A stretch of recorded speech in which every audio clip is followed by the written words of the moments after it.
Hello everyone, welcome to my channel. कैसे हैं आप सब? उम्मीद करती हूँ आप सब बहुत अच्छे होंगे। तो आज मैं घर और किचन से रिलेटेड कुछ ऐसे टिप्स लेकर आई हूँ जो बहुत ही यूज़फुल है। तो प्लीज़ वीडियो को पूरा देखिएगा, अच्छी लगे तो लाइक एंड शेयर कर दीजिएगा। चैनल पर पहली बार आए हैं तो सब्सक्राइब करके बेल आइकन जरूर प्रेस कर दीजिएगा ताकि मेरी हर वीडियो की नोटिफिकेशन सबसे पहले आप तक पहुँचे। आज का पहला टिप्स है चूड़ी को लेकर। चूड़ी हो या फिर कंगन हो, कई बार होता है कि छोटी साइज़ की आ जाती है और हम परेशान होते हैं कि अब हम इसे कैसे पहने, क्योंकि पैसे हमने खर्च किया है और इसे ऐसे ही रख नहीं सकते हैं। तो इसके लिए बहुत ही बढ़िया तरीका बताती हूँ, क्योंकि छोटी साइज़ की चूड़ी को अगर हम फोर्सफुली पहनने की कोशिश करते हैं तो हाथ में बहुत ज़्यादा दर्द होने लगता है और चूड़ियाँ नाजुक होती है तो वो टूट के लग भी जाती है हाथ में।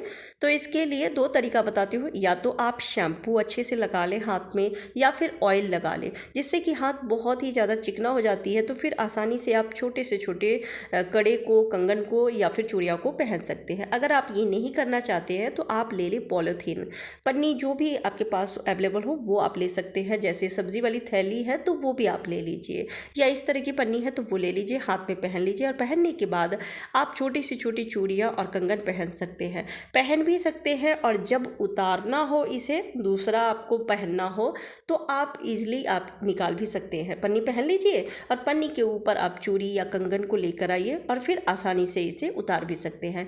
ये बहुत ही बढ़िया तरीका है। मैं इसी तरीके से पहनती हूँ। आप देख सकते हैं कि ये जो मेरा कंगन है ये बहुत छोटा है, मैं फ्लिपकार्ट से मंगाई थी तो उस समय हमने ध्यान नहीं दिया, और लेकिन अच्छा लगा, मजबूत था तो मैं रख ली। तो मैं जब भी पहनती हूँ तो इसी तरीके से पहनती हूँ। इससे हाथ में दर्द भी नहीं होती है, आसानी से पहन भी लेती हूँ और ये भी डर नहीं रहता है कि टूट के कहीं हाथ में ना लग जाए।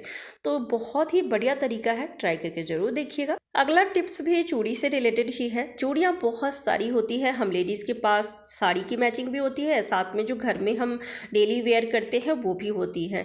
लेकिन इतने सारे हमारे पास चूड़ी रखने के लिए बॉक्स नहीं होते हैं, तो ज़्यादातर हम इसी तरह से सारी चूड़ियों को जो डेली वेयर करते हैं उसको रख देते हैं। लेकिन कुछ चूड़ियाँ होती हैं जिसमें नग लगे होते हैं, मोती लगे होते हैं, तो ये एक दूसरे से टकराते हैं, वो साड़ी निकल जाती है। और जो प्लेन चूड़ियाँ होती है वो बहुत नाजुक होते हैं। तो इस तरह से जब हम एक साथ रखते हैं ना तो ये बहुत जल्दी टूटते हैं और ये सारे नुकसान हो जाते हैं। तो इसके लिए मैं बहुत ही बढ़िया और फ्री का जुगाड़ बता रही हूँ कि इस तरह के बॉक्सेस तो हमारे घर में बहुत होते हैं, चाहे वो शूज़ का हो या फिर किसी भी तरह की कॉस्मेटिक चीज़ें मंगाते हैं, या फिर बच्चे ने बॉटल मंगाया हो या आपने कोई ऑनलाइन शॉपिंग की हो, तो इस तरह के बॉक्सेस होते हैं। तो आप इसे क्या करें, अगर ऐसे बॉक्सेस हैं जैसे बॉटल मंगाया है ऐसे है, तो आप क्या करें, इसको बंद कर दें और ऊपर से आप इसको कट कर लें। और कट करने के बाद कुछ चूड़ियाँ आप इसमें रख सकते हैं जो डेली यूज़ करते हैं।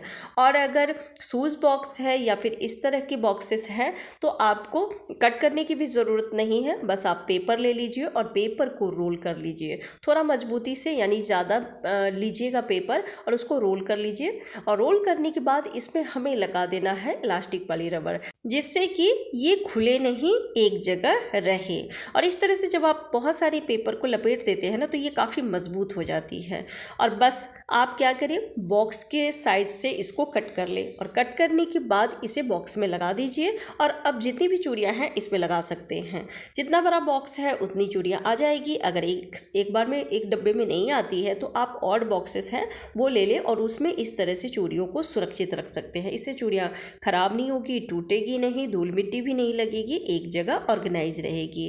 कैसा लगा आपको ये आइडिया, कमेंट करके ज़रूर बताइएगा। जीरो कॉस्ट में आपकी चीज़ें सुरक्षित रहेगी और देखने में भी प्यारा लगेगा। अगला टिप्स है लौकी को लेकर।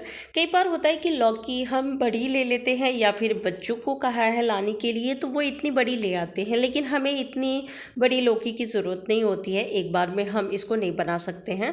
तो क्या करते हैं, बीच से कट करके आधा हिस्सा बना लेते हैं और आधे हिस्से को ऐसे ही रख देते हैं। बाहर रखें या फिर फ्रिज में रखें, आप देखेंगे कि अगर आपने सुबह से शाम तक नहीं बनाया है तो फिर ये धीरे धीरे यहाँ से सूखने लगती है। और उसके बाद जब हम इसकी सब्ज़ी बनाते हैं तो ना वो सब्ज़ी पकती है अच्छे से और ना ही उस सब्ज़ी में टेस्ट होती है। तो इसके लिए मैं दो टिप्स बता देती हूँ कि या तो आप क्या करें, सरसों का तेल इसमें थोड़ा सा लगा दें और लगाने के बाद जब आप इसे रखेंगे तो फ्रिज में रखें या फिर बाहर रखें, ये यहाँ से सूखेगी नहीं। बस जब भी आप बनाते हैं 1-2 दिन बाद जब आप बनाएंगे तो ऊपर से थोड़ा सा कट करके आप हटा दें और उसके बाद फिर इसको बना सकते हैं। वैसे कटी हुई सब्जियों को जितनी जल्दी हो सके हमें ख़त्म कर लेना चाहिए। दूसरा तरीका बताती हूँ, आप ले लें एल्युमिनियम फॉयल जिसमें हम बच्चों को खाना रैप करके देते हैं। एक छोटा सा टुकड़ा ले लीजिए और उसको इसमें हमें लपेट देना है। इससे इसमें हवा नहीं लगेगी तो ये ख़राब नहीं होगा, सूखेगी नहीं और फिर आप आराम से 2-3 दिन बाद भी अगर आप इसे बनाते हैं तो कोई दिक्कत नहीं है, सब्जी में स्वाद भी आएगी और सब्जी अच्छे से पक भी जाएगी। अगला जो टिप्स है वो बहुत ही इम्पोर्टेंट है। दिवाली आ रही है, दिवाली में हम सभी दिए जलाते हैं, मार्केट से लेकर दिया आते हैं और फिर उसमें हम दीपक जलाते हैं। लेकिन जिन्हें नहीं पता होगा उन्हें मैं बता दूं कि डायरेक्ट हमें दिए नहीं जलाने चाहिए। इससे तेल या घी जो भी आप यूज़ करते हैं वो बहुत जल्दी सोख लेता है वो, क्योंकि उसे पकाया जाता है तो जिस वजह से तेल और घी आप उसमें डालते हैं तो ये बहुत जल्दी जल्दी सोख लेता है। फिर हमें लगता है कि आखिर इतनी जल्दी जल्दी तेल और घी क्यों ख़त्म हो रही है। तो आप क्या करें, जब भी मार्केट से आप लेकर आते हैं दिए को तो दिवाली जब आपको दीपक जलाने हो तो दिवाली के दिन ही उससे 2-3 घंटे पहले इस तरह से उसको पानी में डिप कर दें। जितना भी दिया है, मेरे पास तो ये पिछले साल का दिया 2 पड़ा हुआ है तो मैं ये बस आपको बस शेयर कर रही हूँ, बता रही हूँ कि जितने भी दिए आप लेकर आए हैं एक बड़े से बर्तन में पानी आप रख लीजिए और उसमें उसको डिप कर दीजिए।